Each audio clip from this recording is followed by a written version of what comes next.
नमस्कार दोस्तों, welcome to सरकार स्टडी वेब्स एजुकेशन। चलिए आज की इस क्लास में हम फिर से बात करने वाले हैं सीपीसीटी एग्ज़ाम के जो कंप्यूटर की मेगा टेस्ट सीरीज़ चल रही है उसका अगला पार्ट। और अगले पार्ट के अंतर्गत हम बात करेंगे कुछ इंपॉर्टेंट क्वेश्चन जो आपके एग्ज़ाम के लिए काफ़ी हेल्प करेंगे। देखिए यहाँ पे क्वेश्चन देखने को मिल जाएगा, वैक्यूम ट्यूब जैसे इलेक्ट्रॉनिक उपकरण, इसका उपयोग किस पीढ़ी के कंप्यूटर में किया गया है। तो वैक्यूम ट्यूब की अगर बात करें तो वैक्यूम ट्यूब एक प्रकार की प्रोसेसिंग यूनिट है। प्रोसेसिंग मतलब हो जाता है जैसे सीपीयू आप देख सकते हैं। तो ये जो है पहली पीढ़ी यानी कि पहली जनरेशन में यूज़ किया गया था। तो यहाँ पे राइट आंसर आपका पहली जनरेशन है। ठीक है, तो यहाँ आप देख भी सकते हैं, जैसे उदाहरण के लिए देखें तो आपको फर्स्ट जनरेशन बोले तो 1940 से 56 तक लगभग की बात हो रही है ना। तो यहाँ पे वैक्यूम ट्यूब उपयोग किया गया था। सेकंड जनरेशन में आपको ट्रांजिस्टर देखने को मिला। थर्ड जनरेशन में आपको आईसी देखने को मिला, इंटीग्रेटेड सर्किट, जो कि सिलिकॉन का बना था। उसके अलावा आपका फोर्थ जनरेशन में इसी का अपग्रेडेड वर्जन मतलब माइक्रो प्रोसेसर, जिसे हम वेरी लार्ज इंटीग्रेशन सर्किट इस प्रकार हम बोल सकते हैं। और जो फ्यूचर वाली जनरेशन बोले तो फिफ्थ जनरेशन की बात करें, इसमें एआई वाली चीज़ें बोले तो इसी का अपग्रेड वर्जन, जिसे हम यूएलएसआई बोल देते हैं, ultra large scale integration circuit. तो इस प्रकार हमको 5 जनरेशन में देखने को मिल जाता है। तो सभी का आपको आंसर पता चल गया। यहाँ आप देख भी सकते हैं बाकी चीज़ें जो मैंने अभी आपको बताया, जैसे पहली जनरेशन के जो कंप्यूटर उसके उदाहरण की बात करें तो एनीएक और यूनिवेक फर्स्ट, इस प्रकार आप समझ सकते हैं। और ये बहुत ज़्यादा बड़े आकार के और बड़ी मात्रा में बिजली खर्च करते थे और बहुत ज़्यादा हीट जनरेट करते थे। यहाँ आप देखिए इसके अंतर्गत देखें तो पहली जनरेशन बोले तो एनीएक यूनिवेक है। दूसरी जनरेशन में आपको ट्रांजिस्टर से मिलते हुए कंप्यूटर जैसे IBM 1401 है। तीसरी जनरेशन में आईसी युक्त कंप्यूटर IBM सिस्टम 360। चौथी जनरेशन में आप देखोगे तो एप्पल सेकंड है, IBM PC, ये देखने को मिल जाते हैं। नेक्स्ट क्वेश्चन देखने मिल जाता है MS एक्सेल 2019। इसमें जो हैज़ एन ए है, एक प्रकार की एरर है, ये कब आती है। तो ये एरर कब आती है, जब वैल्यू नहीं होती यानी कि मान उपलब्ध नहीं होता है। तो देखिए यहाँ पे आपको जो पहला ऑप्शन है ये गलत हो जाएगा, टेक्स्ट की पहचान नहीं करता। अवैध सेल, ये भी गलत है। जब फॉर्मूला में गलत प्रकार का तर्क, ये भी गलत है। तो राइट आंसर आपका सेकंड होगा। ठीक है, तो यहाँ देख भी सकते हैं ये नॉट अवेलेबल यानी कि वैल्यू नहीं है। और ये तब होता है जब फॉर्मूला फंक्शन के लिए कोई आवश्यक वैल्यू नहीं ढूंढ पाता। जैसे अगर बात करें लुकअप फंक्शन, तो लुकअप फंक्शन जैसे वी लुकअप है, एच लुकअप है, मैच फंक्शन है, इसमें कोई वैल्यू नहीं होती है या प्राप्त नहीं होती है, तब इस प्रकार की एरर आती है, एनी एरर। ठीक है, नॉट अवेलेबल एरर। उदाहरण के लिए आप देखेंगे तो यहाँ पे देखिए वी लुकअप हमने फंक्शन लगाए और 50 हमने लिखे। 50 क्या है, एक प्रकार का वी लुकअप वैल्यू है। उसके बाद ये टेबल एरे है, उसके बाद ये टेबल इंडेक्स है मतलब सेल का इंडेक्स, और इसके बाद जो है एग्जैक्ट मैच फॉल्स।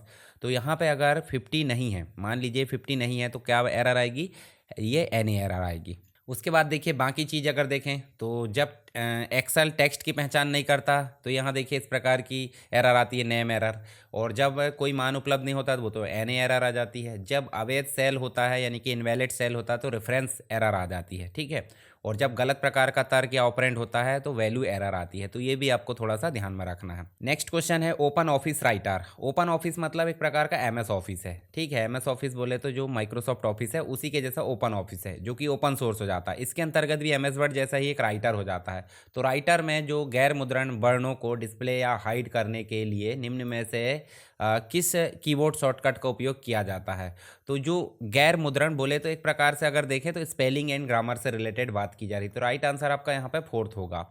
और यहाँ ओपन ऑफिस राइटर बोले तो टेक्स्ट डॉक्यूमेंट, ये देखिए कैल्क बोले तो स्प्रेडशीट है। इसके अलावा PPT स्लाइड के लिए यहाँ प्रेजेंटेशन उपयोग किया जाएगा, पेंटिंग के लिए ड्राइंग है, डेटाबेस के लिए डेटा, ये डेटाबेस है, और फॉर्मूला वगैरह बाकी टेम्पलेट है और ओपन आप कर सकते हैं इसके अंतर्गत। इसका ट्यूटोरियल आगे मैं अगर कोशिश हुआ तो यहाँ पे सारी चीज़ों का ट्यूटोरियल लेकर आऊँगा एक कंप्लीट वीडियो में, जो आप देखोगे तो आपको काफ़ी नॉलेज मिलेगा आगे चल के। यहाँ देखिए ओपन ऑफिस मतलब गैर मुद्रण बोले तो नॉन प्रिंटिंग कैरेक्टर, जैसे कि स्पेस है, पैराग्राफ मार्क है, टैब मार्क है, इसको दिखाने या छुपाने के लिए हम जो है क्या करते हैं, कंट्रोल के साथ F10 शॉर्टकट का उपयोग करते हैं। यह सुविधा डॉक्यूमेंट को एडिट करते समय फॉर्मेटिंग एरर को पहचानने में मदद करती है। बाकी चीज़ों की अगर बात करें तो ये देखिए कंट्रोल F9 फील्ड को छुपाने दिखाने, कंट्रोल F6 नेविगेशन के लिए होती है, कंट्रोल F3 ऑटो टेक्स्ट की विंडो के लिए होती है। बाकी चीज़ें ये नॉन प्रिंटिंग के लिए, मतलब ये वाला आपका राइट आंसर है। निम्नलिखित में से कौन HTML द्वारा उपयोग की जाने वाली एक भाषा के प्रकार का सबसे अच्छा वर्णन करता है।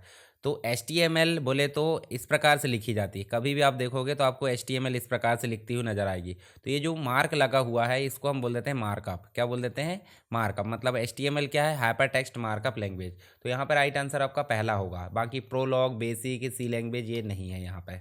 देखिए हाइपर टेक्स्ट मार्कअप लैंग्वेज मतलब सारे कंटेंट को आप इस प्रकार से ही लिखते हैं तो इसलिए इसको मार्कअप लैंग्वेज बोला जाता है। प्रोलॉग बोले तो लॉजिक प्रोग्रामिंग भाषा है। बेसिक विजुअल बेसिक की पुरानी भाषा आप बोल सकते हैं। और सी लैंग्वेज ये लैंग्वेज की मदर बोले जाता है। मदर लैंग्वेज एक प्रकार से जनरल पर्पस प्रोग्रामिंग के लिए।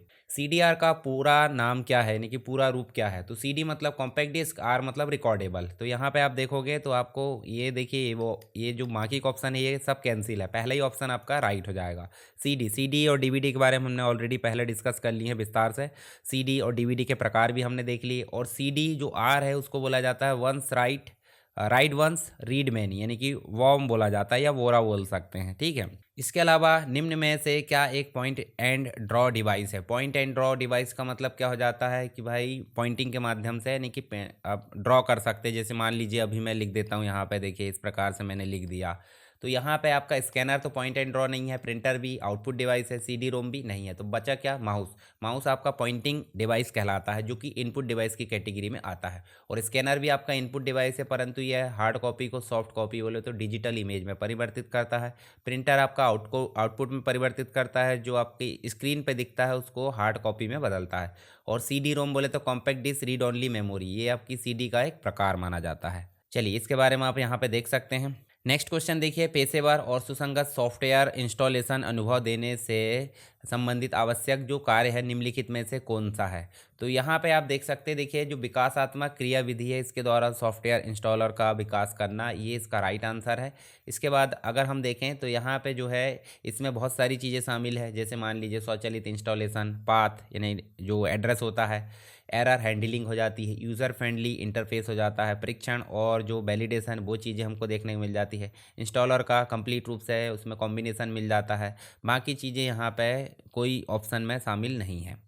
नेक्स्ट क्वेश्चन है, कौन सा प्रिंटर ड्राइवर XPS फाइलों को बनाने के लिए विंडोज़ एप्लीकेशन को सक्षम बनाता है? तो जब हम माइक्रोसॉफ्ट के अंतर्गत प्रिंट करेंगे कोई भी चीज़ में तो आपको एक है प्रिंटर का ड्राइवर मिल जाता है जो कहलाता है XPS।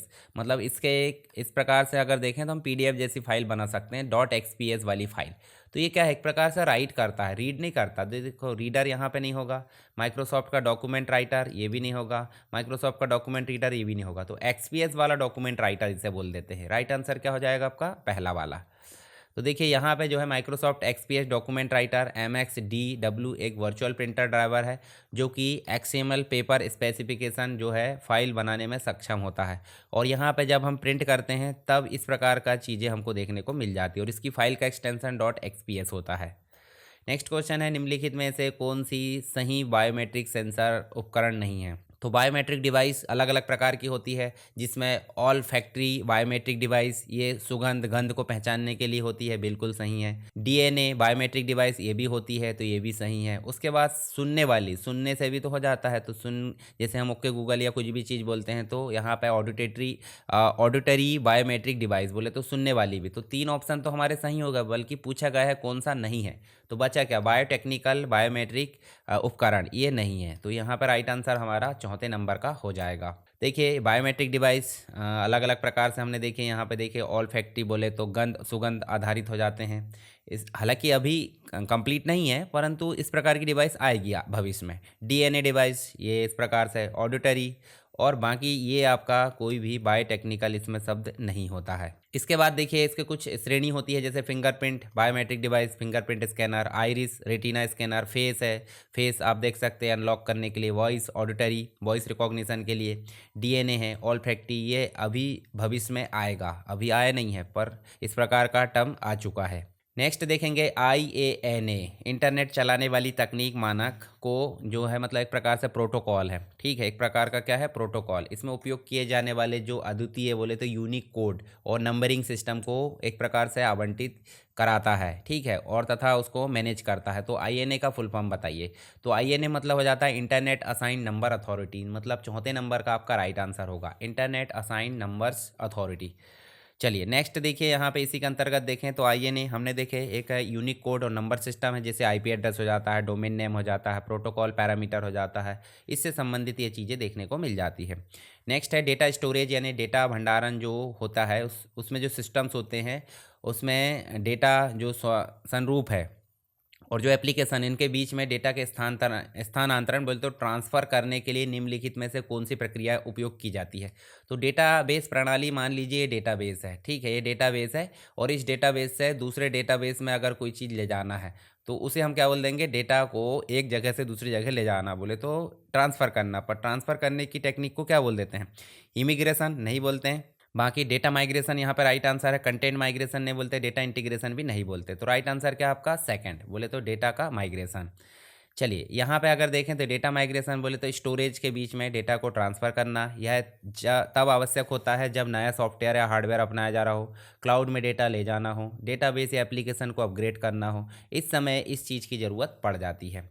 HTTP का फुल फॉर्म बताइए। HTTP एक हाइपर टेक्स्ट ट्रांसफ़र प्रोटोकॉल है, मतलब जितना भी इंटरनेट के अंतर्गत जो भी डाटा है वो एक जगह से दूसरी जगह जाता है तो किस फॉर्म में जाता है, वो जाता है HTML के फॉर्म में, बोले तो हाइपर टेक्स्ट मार्कअप लैंग्वेज। और इस प्रकार के कंटेंट को लाने और ले जाने के लिए एक रूल्स की ज़रूरत पड़ती है, तो उस रूल को बोल देते हैं इंटरनेट के अंतर्गत HTTP, बोले तो hyper text markup language. Sorry, ये हाइपर टेक्स्ट मार्कअप लैंग्वेज को ले जाने के लिए हाइपर टेक्स्ट ट्रांसफ़र प्रोटोकॉल की उपयोग हो जाती है। तो हाइपर टेक्स्ट ट्रांसफ़र प्रोटोकॉल क्या है, एक प्रकार का रूल है जो इंटरनेट में डाटा को लाने और ले जाने के लिए काम कर लेता है। तो कोई भी वेबसाइट में आप देखोगे तो ये चीज़ें आपको देखने को मिल जाती है। इसमें एक चीज़ और होती है, एस लगा होता है, मतलब secure socket layer, SSL certificate आप बोल सकते हैं। तो हाइपर टेक्स्ट ट्रांसफ़र प्रोटोकॉल कहाँ पे है, ये आप देख सकते हैं तीसरे नंबर का राइट आंसर। बाकी प्लॉटर नहीं होगा, प्लॉट भी नहीं होगा, यहाँ पे टेल ट्रांसफ़र ये भी नहीं होगा। चलिए यहाँ पे देखिए, जैसे मान लीजिए ये लगा है तो देखिए ये जो है आपका, ये इसके अंतर्गत जो भी पेजेस ट्रांसफ़र होंगे तो वो किसके माध्यम से होंगे, HTTP के माध्यम से होंगे। ड्रम प्रिंटर किस प्रकार का प्रिंटर है, तो ड्रम प्रिंटर बोले तो line printer, drum printer, dot matric printer, ये सब जो है आपके इम्पैक्ट प्रिंटर की श्रेणी में आते हैं। इम्पैक्ट प्रिंटर का मतलब क्या हो जाता है कि जो खटखट खटखट आवाज़ करते हैं और सीधे कागज़ पर इम्पैक्ट करते हैं, ठीक है। तो इस प्रकार के प्रिंटर को इम्पैक्ट प्रिंटर बोला जाता है। जैसे कि मान लीजिए यहाँ पे चौथे नंबर का राइट आंसर है नॉन इम्पैक्ट प्रिंटर, मतलब नॉन इम्पैक्ट प्रिंटर में ये दोनों आ जाते हैं, कौन कौन से, लेज़र प्रिंटर भी आ जाता है और इंकजेट प्रिंटर भी आ जाता है। चलिए आगे देखिए, ये चीज़ें हमने देख ली यहाँ पे। तो इस प्रकार से हमने जो है कुछ क्वेश्चन को डिस्कस करे हैं जो आपको समझ में आ गए होंगे। फिर भी अगर कोई डाउट आता तो आप मुझे कमेंट बॉक्स में बताइए, और एग्ज़ाम के लिए काफ़ी हेल्प करेंगे। किसी प्रकार की चीज़ें रहती तो आप बता सकते हैं, कमेंट ज़रूर करें। और वीडियो को लाइक नहीं किया तो वीडियो को जो है आप लाइक करके अपने दोस्तों के साथ शेयर करना नहीं भूलना है। पहली बार आए हैं चैनल पर तो सब्सक्राइब कर लीजिए, ताकि आगे आप जो है जितने भी वीडियो आएंगे वो सब आपके लिए काम के होने वाले हैं।